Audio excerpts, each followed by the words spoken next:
there's need for me to discuss this. As I've told you in my first show, that there's something that prompted me to start this show, and I will implore everyone to be watching this show. It's very, very educative. You need it. You need it. Honestly, it's about history. In my last show, I let you to understand that we have 170 pharaohs that have been enthroned since the first dynasty. Before the dynasty, that's a pre-dynasty, Egypt were divided into two, were separated. We have Lower Egypt and Upper Egypt. The Upper Egypt, they have their own pharaoh, while also the Lower Egypt have their own pharaoh. And the Upper Egypt pharaoh, they have their own crown, which is white in color, and they call it Ebjet. The Lower Egypt, they have their own crown, which is called Desjet, and it is red in color. So during the first dynasty, they merge together, they bring their two crowns together, they put it together. They now have two in one crown. So when you see ancient pharaoh crown, it has two colors, white and red, which symbolizing the power control of both Lower Egypt and Upper Egypt. And what do we call the name of the crown? It is called Skent. Now, who was the first pharaoh that was enthroned? Tani pharaoh alakoko to kọ́kọ́ jẹ. His name is called Pharaoh Nama. Nama was his name. He became pharaoh around 3173 BC, and he spent 62 years on throne, and he has children and wives. What was his attribute? Who was this Nama? Who was him? Before I say much about him, let me quickly tell you the location of the Upper Egypt and the Lower Egypt of today. Some of you that know much about Egypt, Upper Egypt starts from part of Alexandria to Luxor, Aswan, Hurghada, and so on, while the Lower Egypt is around Cairo.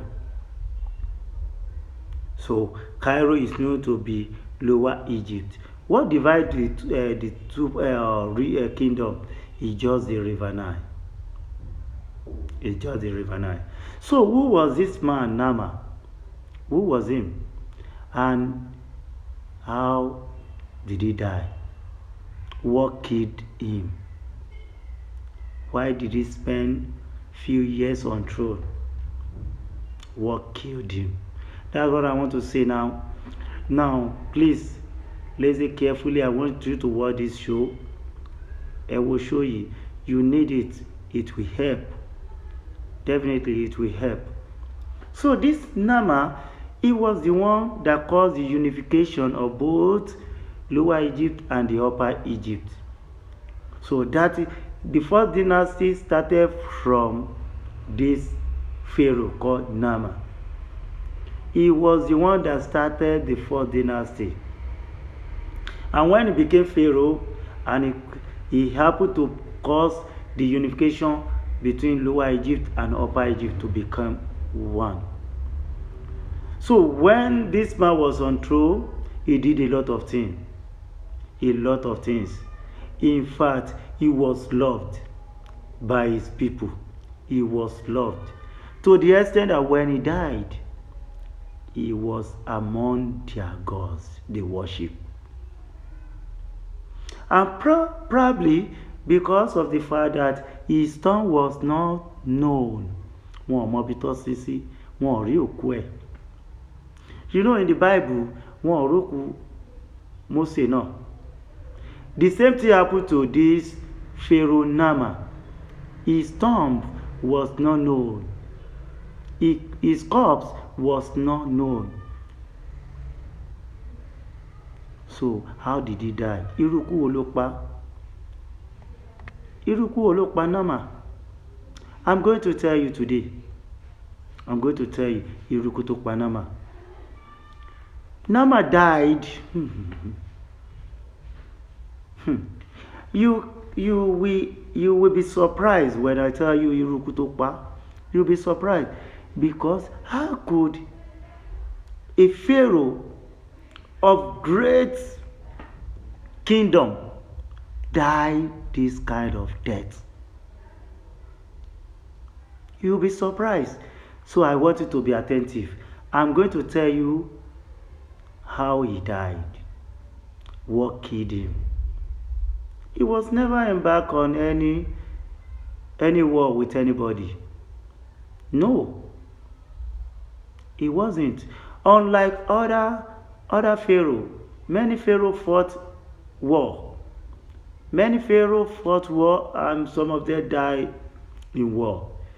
Like this man Psammetichus, like this Cleopatra, a female queen, a female pharaoh, died in war. But this Nama, what killed him? How did he die? You will be surprised.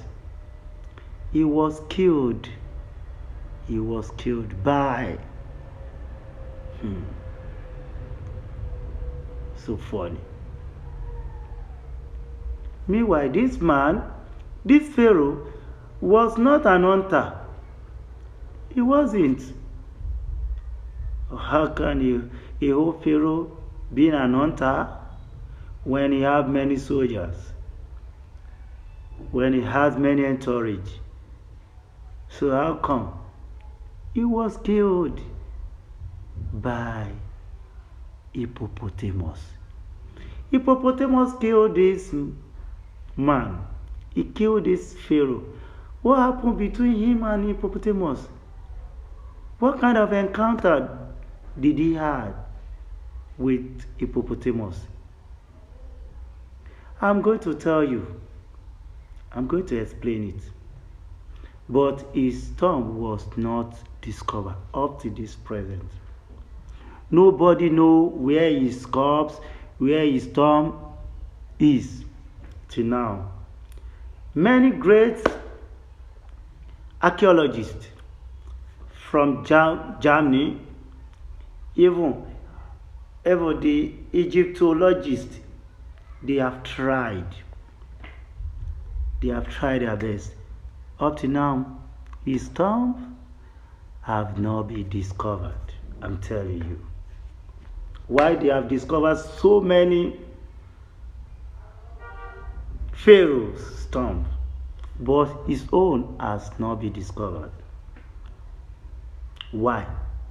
Is that the reason why it was his name, or is that the reason why he was assigned or he was designed to be one of their gods?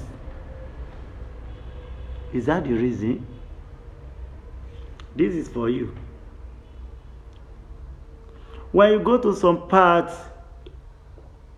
like Saqqara in Egypt, his name is used to scattering the whole vicinity, the whole area, as if his tomb is there. No. Go to Uganda, go to Aswan. They don't joke with his name. His name has become an idol. So I've told you, he was killed by Hippopotamus. Hippopotamus ló pa. Hippopotamus òun ló pa Nama. You know, in the Bible, Mose wọ́n ní wọn rókú ẹ̀, and ọmọ Israel wọ́n ò fi ṣeré. In fact, Judaism tí wọ́n sì lé ní Moses started it. It was Moses they used as their intercessor. Yes. So in the next show,